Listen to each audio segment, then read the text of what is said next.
मी गौरव भंडारे नालासोपाऱ्याहून इथे उपस्थित झालेलो आहे। आज 20 तारीख अर्थातच युवकांच्या दृष्टिकोनातून एक ऐतिहासिक घोषणा दिल्लीच्या जंतर मंतरवरून झालेली आहे।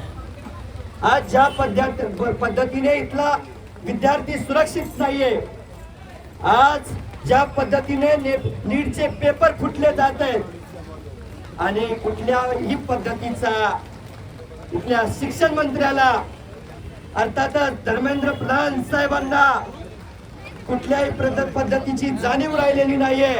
विद्यार्थ्यांच्या भविष्याशी खेळण्याचा डाव इथल्या शिक्षण मंत्र्यांनी केलेला आहे आणि याच्या विरोधात या देशाचे महान शास्त्रज्ञ आदरणीय सोनम वांगचुक साहेब गेले 20 दिवसापासून आमरण उपोषणाला बसले होते।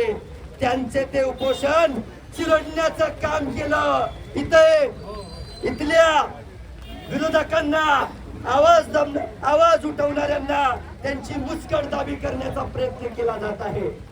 आज ज्या पद्धतीने आज आमच्या विद्यार्थ्यांचं कुठे ना कुठं भविष्य धोक्यात आलेलं आहे, ज्या वेळेला इथला विद्यार्थी आपल्या मागण्या घेऊन इथे रस्त्यावर उतरतो, त्याला देशद्रोही ठरवण्याची हिंमत इथल्या भारतीय जनता पार्टीच्या सरकारची झालेली आहे। खरं तर या भारतीय जनता पार्टीचं सरकार उलटवून लावणं ही काळाची गरज आहे बांधवांनो। जोपर्यंत इथल्या भारतीय जनता पार्टीचं सरकार उलटवून लावणार नाही तोपर्यंत इथल्या शेतकऱ्याला मुक्ती नाही, इथल्या आदिवासी समाजाला मुक्ती नाही, इथल्या दीनदलित समाजाला मुक्ती नाही, इथल्या ओबीसी समाजाला मुक्ती नाही। एवढंच नव्हे, इथल्या कष्टकरी समाजाला मुक्ती नाहीये। आणि म्हणून आज इतक्या पावसात सुद्धा क्रांतीचा इल्गार या वसईच्या क्रांतीभूमीतून येतोय। सर्वांना ग्रेट सल्यूट करतोय मी।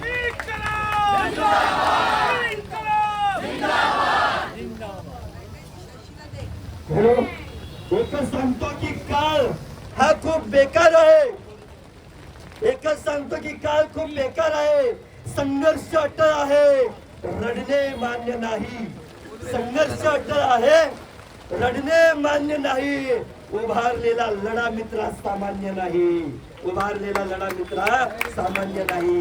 जुल्मी जब जुल्म करेगा सत्ता की हथियारों से, जुल्मी जब जुल्म करेगा सत्ता की हथियारों से, चप्पा चप्पा गूंज उठेगा इनकलाब की नारों से।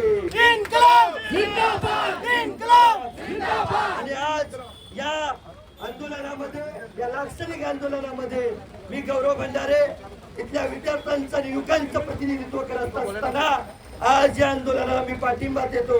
आणि आंदोलनाला पाठिंबा देत असताना बांधवांनो, आपल्याला खचायचं नाहीये। इथले सर्व बघ आपलं आंदोलन मोडीत काढायला बसलेले आहेत, पण आपल्याला आपला संयम ठेवायचा आहे। आपल्याला गांधी आंबेडकरांचा हा भारत हा आपल्याला सदृढ करायचा आहे। आज ज्या पद्धतीने विद्यार्थ्यांना देशद्रोही ठरवलं जातं, आज आदिवासी जर आपलं आंदोलन करत असेल, इथला दलित आपलं आंदोलन करत असेल तर त्याला नक्षलवादी म्हणण्याची यांची मजल गेलेली आहे। शेतकरी जेव्हा आपलं आंदोलन करतो तेव्हा त्याला इथं खलिस्तानवादी ठरवलं जातं। इथला मुस्लिम आपल्या हक्काने अधिकारासाठी जेव्हा आंदोलन करतो त्याला दहशतवादी ठरवण्याची मजल आलेली आहे। मग हे काय धुतल्या तांदळाचे आहेत का? हे धुतलेल्या तांदळाचे नाहीत। हे खरं तर या देशाच्या विकासासाठी धडपडणाऱ्या लोकांना जर देशद्रोही म्हणण्याची यांची मदत होत असेल तर यांच्या प्रवृत्तीचा आम्ही इथे जाहीर निषेध करतो। आणि खरंच सोनम वांगचुक यांच्या या क्रांतिकारी लढ्याला या माध्यमातून समर्थन करतो। जय भारत।